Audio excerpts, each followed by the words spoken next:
During the turn of the 20th century, thousands of immigrant children were flooding the streets of New York City. To try and help the children find new homes, these children were placed on trains that headed west. The goal was that these children would get adopted and therefore hopefully get a chance to live a normal, happy life. We are about to hear one such case. My name is Jeff, aka GCurse. Welcome to another installment of Black Site Files from Unsolved Mysteries. In this installment, we'll be hearing about the case of Sylvia Wemhoff. This case first aired on the January 25th, 1989 episode of Unsolved Mysteries. This case is actually part of a larger case that involved the search of Margaret Murphy by her brother Francis Murphy. Because of this, a lot of the information is kind of jumbled. To be honest, this case is one of the more cluttered cases on the Unsolved Mysteries Wiki. Up next, it will be the case... Oh, jeez. Sorry, let's try that again.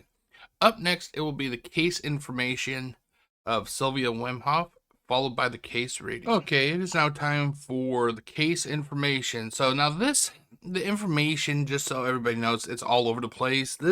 Like I said, this was one of the more cluttered entries on the Unsolved Mysteries Wiki.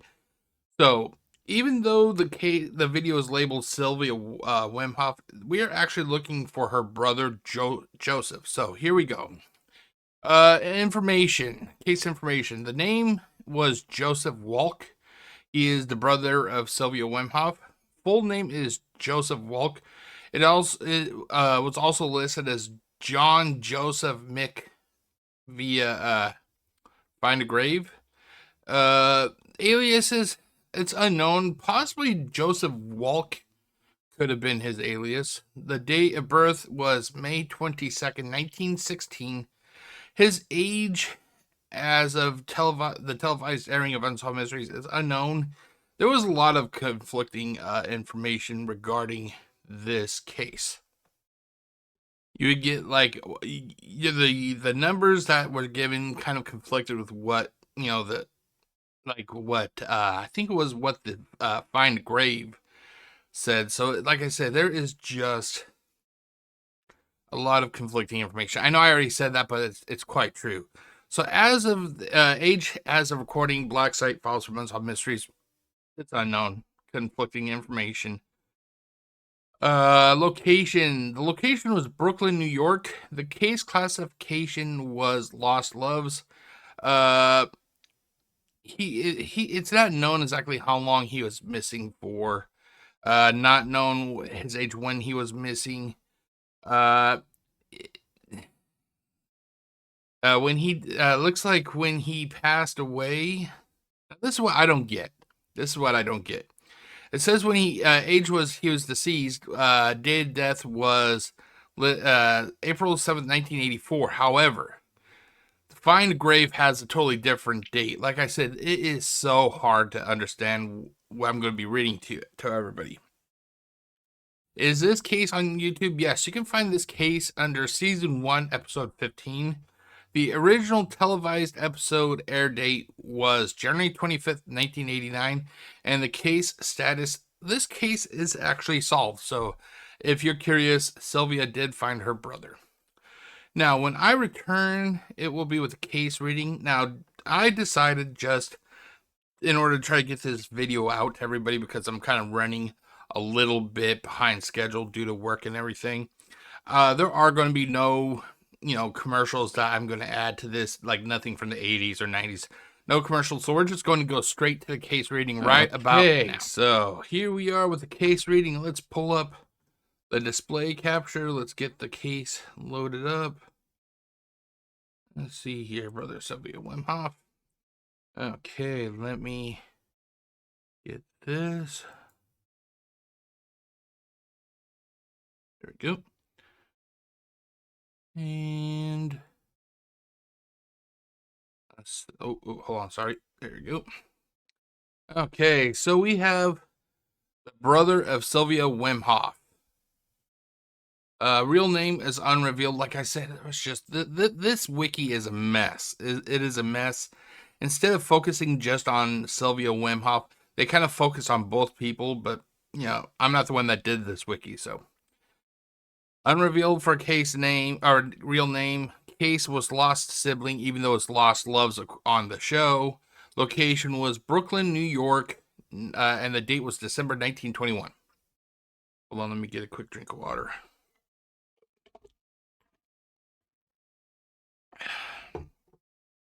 Around the turn of the century, hold on, let me actually.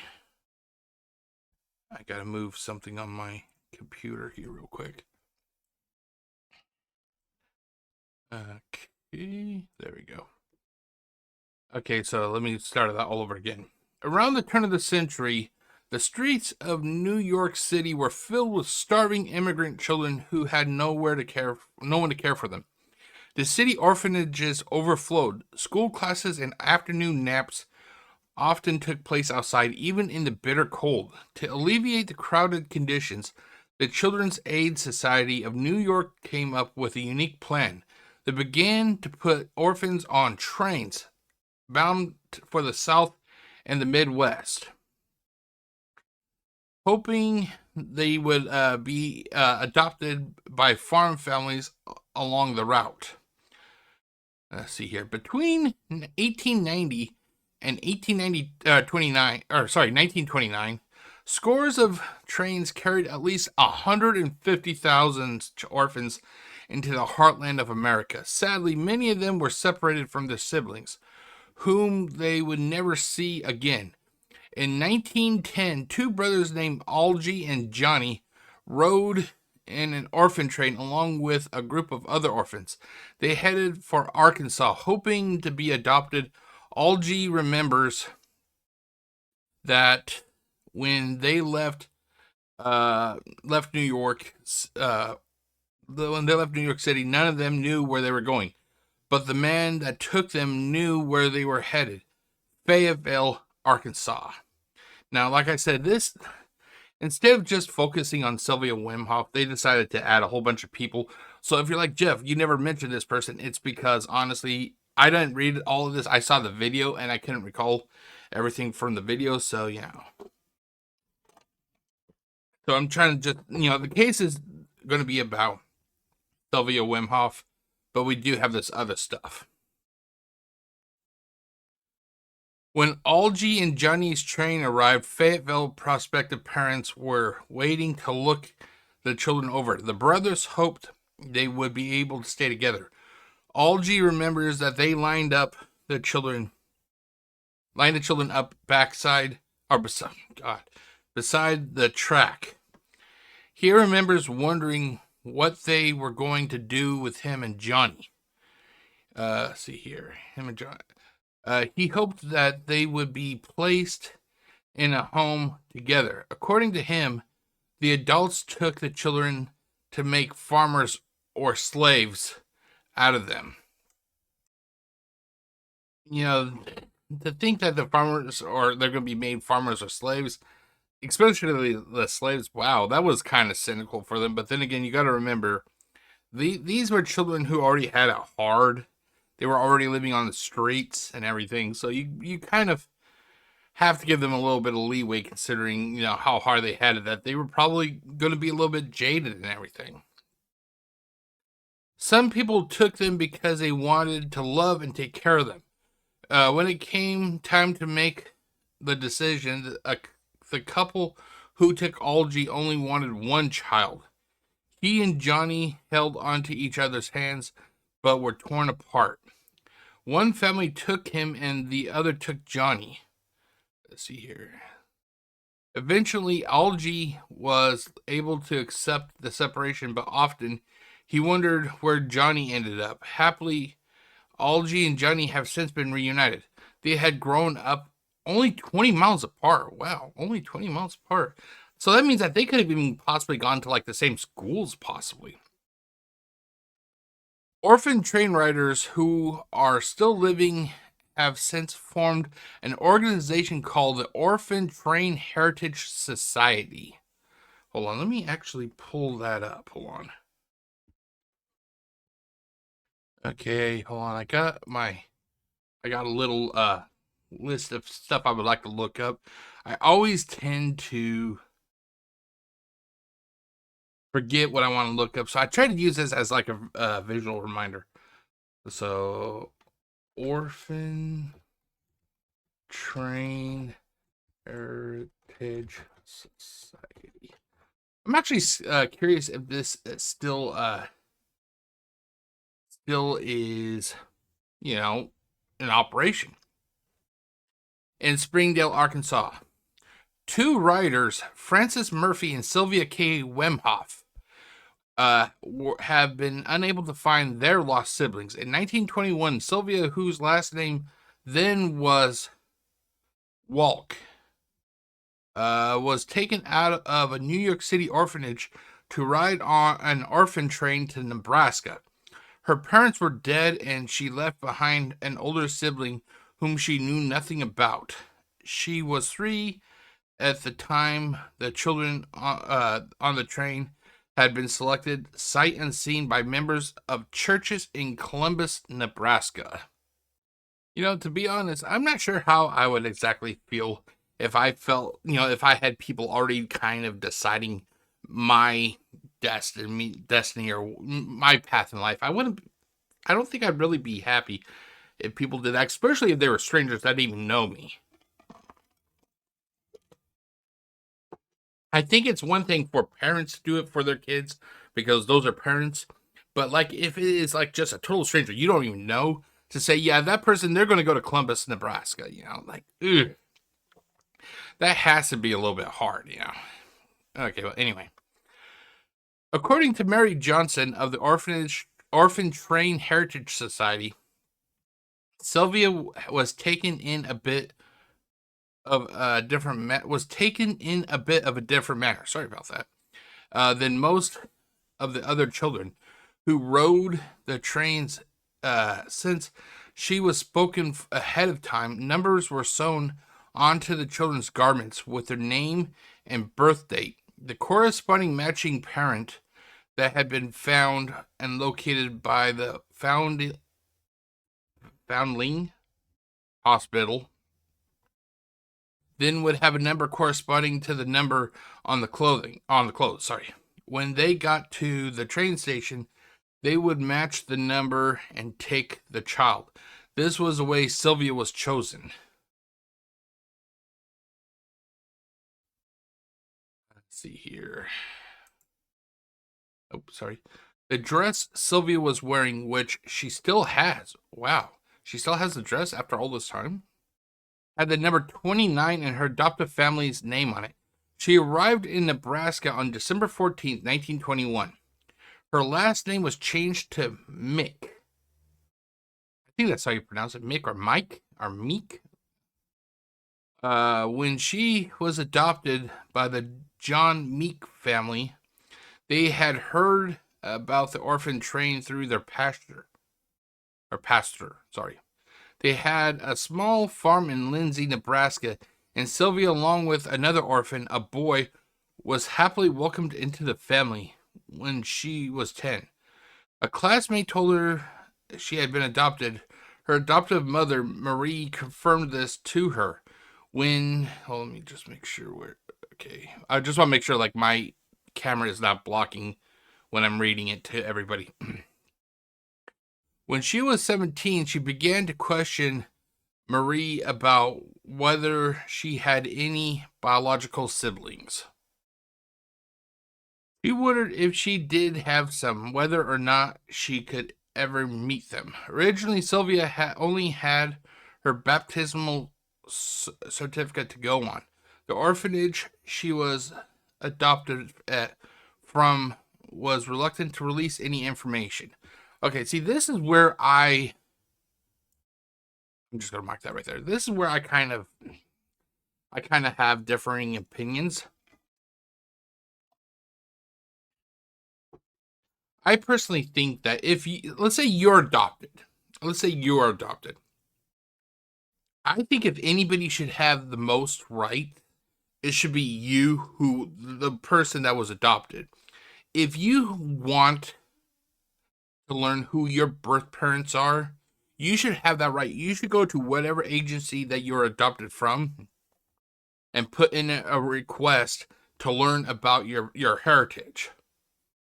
Like Sylvia here, she should have been able to just go to the or go to the orphanage and say, or the agency or whatever you want to call it, and be like, my name is Sylvia Wemhoff. I was born, or I was adopted by this family on this date.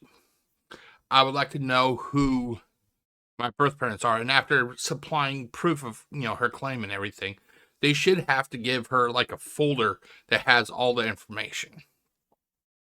I'm not saying that, like, not every child who is adopted wants to go back to their birth family. They may be happy staying with their adopted family, but I think honestly, they have a right to basically know who it is that their parents originally were. Okay. Several records were also unavailable or lost. However, in 1988, after years of searching, she located her birth certificate. It showed that she was born Stephanie Walk in Brooklyn on October 10th, 1918. And that her mother, Pauline Vidovich from Austria, already had a child when Sylvia was born. Her father's name was Thomas Walk. She was adopted when she was 3, and today she is 70. And now keep in mind, when they say today she is 70, we're talking like 1989 when this case first aired on television. So she has to be in her early 100s at this point, or even like 110 possibly, depending, like giving or take a year or two. Anyway, she is a widow and mother of 5 children. She's desperately trying to locate her missing sibling, even though there's no way to tell whether she is looking for a brother or sister. Okay, in between the cuts that I did, I went to try to alter the mouse pointer to make it a little bit larger for people to see where I'm pointing, and it didn't really work. I was able to change the color. It's green now, but yeah, for some reason, I think it's because I'm projecting what you're reading or what I'm using. I'm kind of projecting to a whole different screen, and it's not currently working. It's not working. I'm wondering if that's why. But I'm hoping that you can see the green pointer a little bit easier, hopefully. So let's continue on, shall we? This case, okay, extra notes. This case first aired on the January 25th, 1989 episode on Orphan Trains, along with that of Margaret Murphy. It was re-aired on the August 16th, 1989 episode and updated on the October 25th, 1989 episode. Mary Johnson was contacted by the show's producers and in April 1988 to produce a segment on orphan train riders. Sylvia's brother had previously contacted her when the show contacted her. Oh, Sylvia's daughter had previously contacted her, and when the show contacted her, she put them in touch with Sylvia. Sorry about that.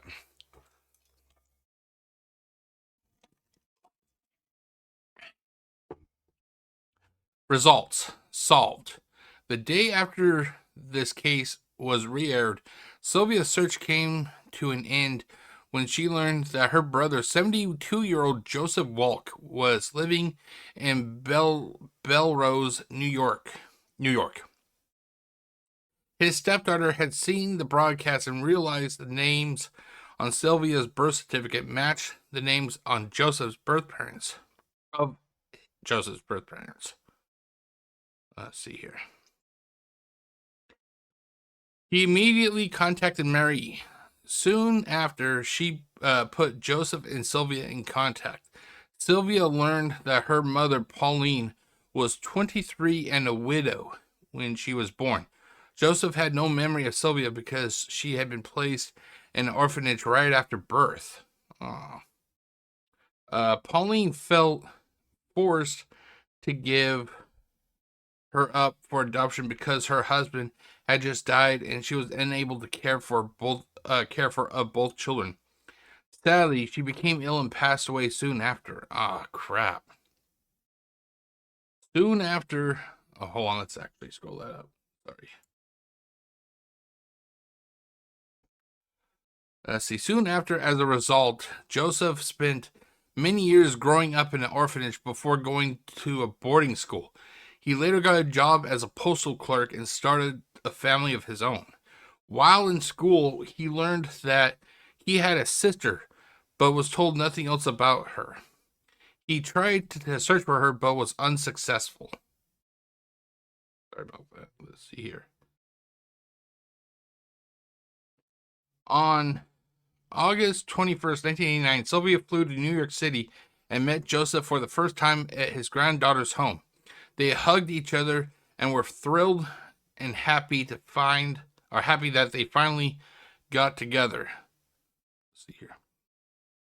They both felt that they looked alike and had matching personalities. That day, they both met each other's families.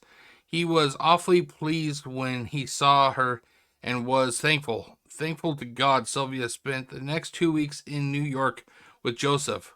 Most siblings grow up sharing their lives together, but Sylvia and Joseph, the love and memories had just begun. Sadly, Sylvia and Joseph have both since passed away. In 1996, he passed away at the age of 79, and on April 18, 2008, she passed away at the age of 89. Wow, 10 years apart. Okay, so we got some links here. Let's scroll all the way down. We got Sylvia Wemhoff at Find a Grave. Okay, so we have Sylvia K. Mick Wemhoff. Date of birth was October 10th, 1918. Brooklyn, Kings County, New York, USA. Date of death was April 18th, 2008. Excuse me. In Omaha, Douglas County, Nebraska, USA. She was buried at St. Francis Cemetery in Humphrey, Platte County, Nebraska, USA. And then here we have her memorial. Okay, so for family, our parents, we have John Mick, 1871 to 1959. Some of these cases, I'm kind of blown away. Here, let's actually zoom in. How's that looking better? Okay. Some of these cases, I'm kind of blown away because some of the dates on these find a grave that we look at are mid to late 1800s. Like wow. Like this guy, 1871. So he was born over 100 years before I was actually born. He died in 1959.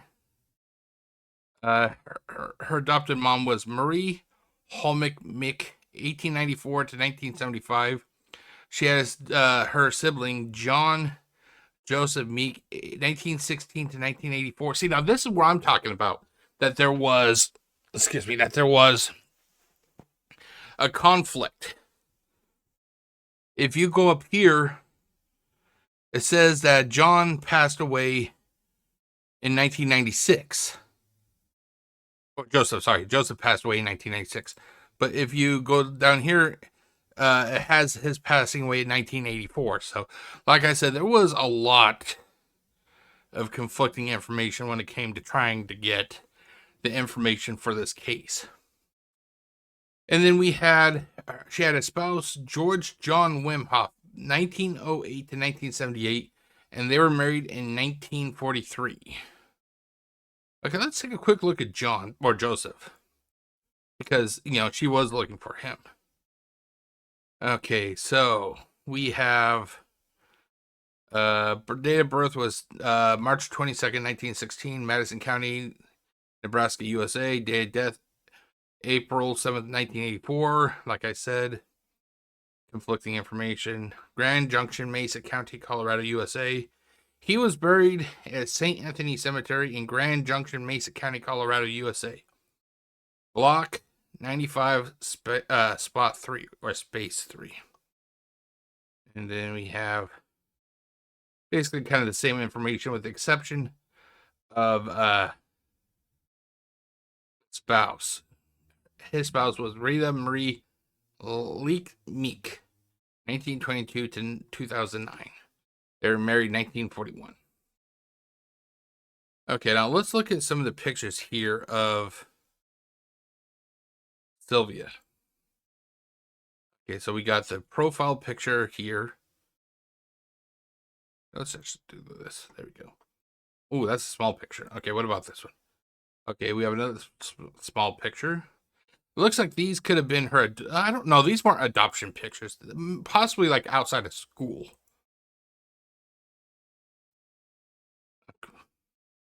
Well, is it? Okay. Oh, that's what it was. That's what it was. Okay. I kind of had to deal with the zoom. Okay, let's go back. Okay, there we go.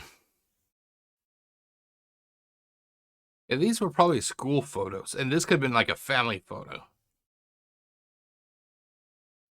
Then we have Sylvia on the show itself, and then finally we have her final resting place. Okay, and that is about it, ladies and gentlemen. So let's do this.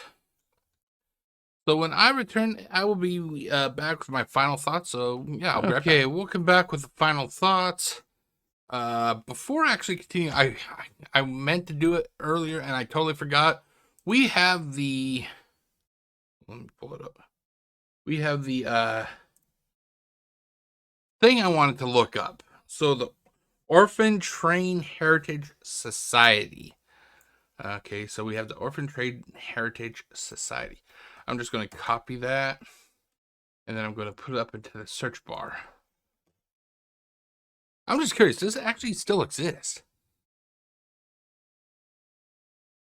Let's see here. Well, let's see. What does the AI say? The Orphan Train Heritage Society of America, or OTHSA, is a nonprofit organization that was founded in 1986 to preserve the history of the orphan train era.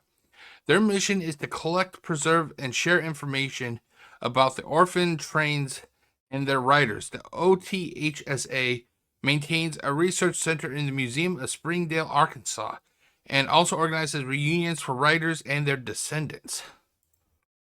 And then it goes more, let's see here. They have a membership of over 475 people from across the United States. I'm wondering if they have, do they have a, okay, I'm guessing this could be it. Encyclopedia of Arkansas.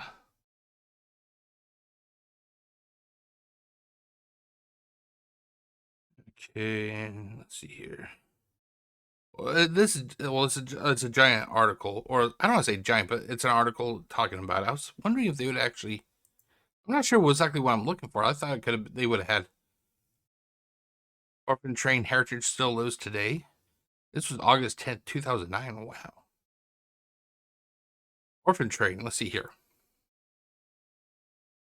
The Orphan Train movement was supervised welfare program that transported children from crowded eastern cities of the United States to foster homes located in largely in rural areas in the Midwest, short on farming labor. Let's see, the Orphan Train, Scholastic Action Magazine, welfare. Okay, but it's still around. They do have articles if you're ever curious. You can actually look it up.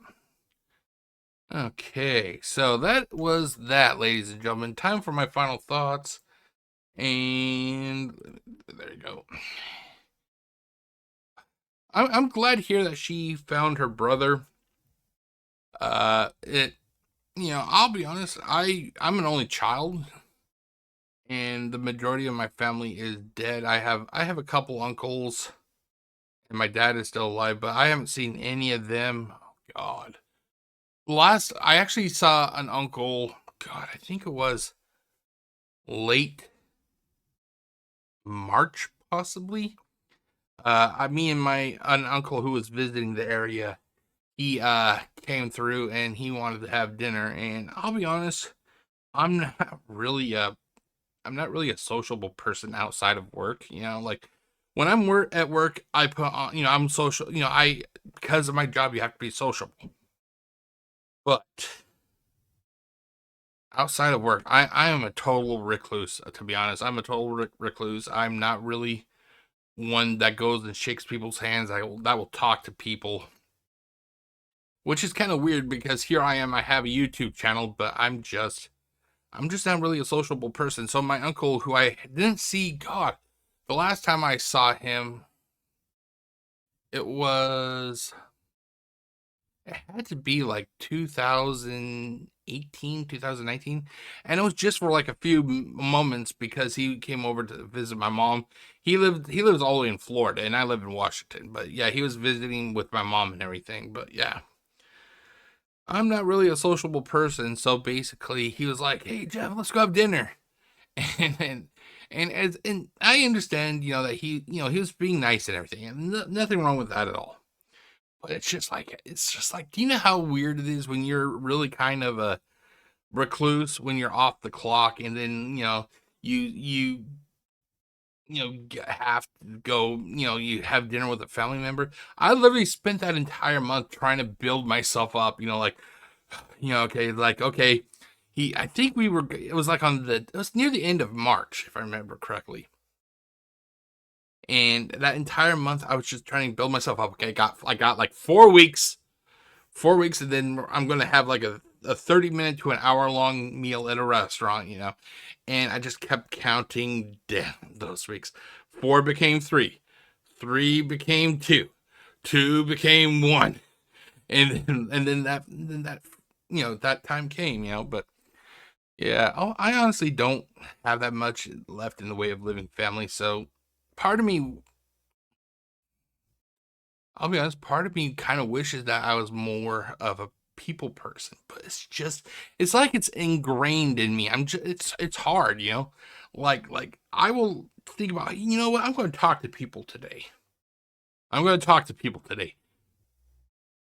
Today comes and it's just like, nope, nope, nope, nope, like. But yeah, I'm honestly glad that Sylvia, found her brother. It's nice to hear. It's nice to hear that. But yeah, so this is not the only case, like I said, of the orphan train that I'll be covering.